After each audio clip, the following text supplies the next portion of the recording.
This is Class 7, History Chapter 2, Tracing Changes Through 1,000 Years. The historian's task is very difficult. एक historian का काम बहुत मुश्किल का होता है और उसको पुराने समय के बीते बातों को ट्रेस करना और ट्रेस करने के लिए उसको बड़ी मुश्किलों का सामना करना पड़ता है, लेकिन वो इस काम को बहुत केयरफुली करता है। बिल्कुल आंखें गड़ा गड़ा कर वो अपने सोर्स मटेरियल को देखता है, उससे समझने की कोशिश करता है, ठीक वैसे जैसे ही कि तुम्हारे इस किताब में पहले पेज पर एक बूढ़े आदमी की तस्वीर दी गई है जो आंखें गड़ा गड़ा कर एक मैप बनाने की कोशिश कर रहा है। मैप बनाने वालों को कार्टोग्राफर कहते हैं। कार्टोग्राफर। हजारों साल पहले क्या हुआ, कैसे हुआ, किसने किया, क्यों किया, इन बातों का जवाब हमें कौन दे सकता है? उस समय के लोग तो अभी जीवित नहीं हैं। उस समय की बातों का अंदाजा लगाना तो बहुत मुश्किल है। तो कैसे हम उस समय के बारे में अनुमान लगा सकते हैं? ये हमारे लिए बड़ा मुश्किल काम है। लेकिन हिस्ट्री यही तो है। तो फिर सवाल उठता है कि हम क्यों बनाते हैं हिस्ट्री बीते समय के बारे में जानना क्यों जरूरी है? ये इसलिए जरूरी है ताकि हम आने वाले समय को बेहतर बना सकें। आने वाले समय में हम वो गलतियां न करें जो हम बीते समय में करके हमारा नुकसान हुआ था। इसलिए हम आने वाले समय के लिए बीते समय के बारे में जानकारी हासिल करने की कोशिश करते हैं। ये कहलाता है हिस्ट्री। तो बीते समय की जो बातें होती हैं वो आज के मुकाबले कई तरह से बदल जाती। बीते समय में जो कुछ हम लैंग्वेज यूज करते थे, जो हमारी भाषा थी, आज हमारी जो भाषा है उसमें इतना फर्क है कि हम ये कह सकते हैं कि ये दोनों भाषा बिल्कुल अलग है। ऐसा हम इसलिए कह रहे हैं कि दो भाषाओं में हमेशा कुछ न कुछ समानता तो होती है।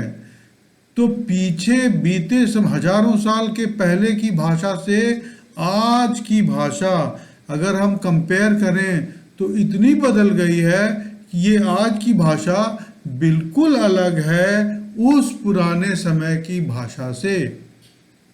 लेकिन कुछ शब्द होते हैं, कुछ वर्ड्स होते हैं जो पुराने समय की भाषाओं में भी मौजूद थे और आज की भाषाओं में भी मौजूद हैं, लेकिन इन वर्ड्स के मतलब बदल जाते हैं।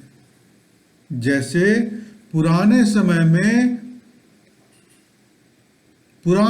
में जो हम वर्ड इस्तेमाल करते थे फॉरेनर के लिए, तो उसके लिए हम इस्तेमाल करते थे अजनबी। और हमारा मतलब क्या होता था उस वर्ड से कि वो आदमी जो उस इलाके का वाशिंदा नहीं है या उस इलाके का जाना पहचाना आदमी नहीं है। लेकिन आज जब हम फॉरेनर वर्ड का इस्तेमाल करते हैं तो हमारा मतलब होता है वह आदमी जो दूसरे मुल्क का है, दूसरे किसी देश का है। उस समय में ऐसी बात नहीं थी। उस समय थी कि जो आदमी उस इलाके का नहीं है, जिसको उस इलाके के लोग नहीं जानते हैं, वो कहलाता है अजनबी, फॉरेनर। लेकिन आज तो हम जैसे अघोरिया बाजार चौक पे जाते हैं तो हमको सैकड़ों आदमी दिखाई देते हैं जिनको हम नहीं जानते हैं, लेकिन उनको हम फॉरेनर नहीं कह सकते, वो फॉरेनर नहीं है। लेकिन उस जमाने के हिसाब से वो भी फॉरेनर हैं, अजनबी हैं। अजनबी का मतलब होता था फॉरेनर। ठीक वैसे ही एक शब्द है हिंदुस्तान। उस जमाने में इस वर्ड का मतलब था नॉर्दर्न इंडिया गैंजेटिक प्लेन का एरिया। इस वर्ड से किसी देश का मतलब नहीं था। मतलब ये नहीं था कि हिंदुस्तान बोलने से आपके मन में एक देश का नक्शा आ जाएगा, ये मतलब नहीं था। मतलब था नॉर्थ इंडिया के गैंजेटिक प्लेन में रहने वाले लोगों का इलाका। तो इस तरह की बातें थी। और इसके अलावे कुछ क्लास होमवर्क क्वेश्चन दे देते हैं हम आपको। वो है number 1, why do we write history. Number 1, why do we write history. Number 2, who is a cartographer? Who is a cartographer? Number 3, how have words changed in their meanings from time to time? Number 4, what was the meaning of the word foreigner in the past? ठीक है, तो फिर आगे हम लोग कल इसको continue करेंगे। Thank you.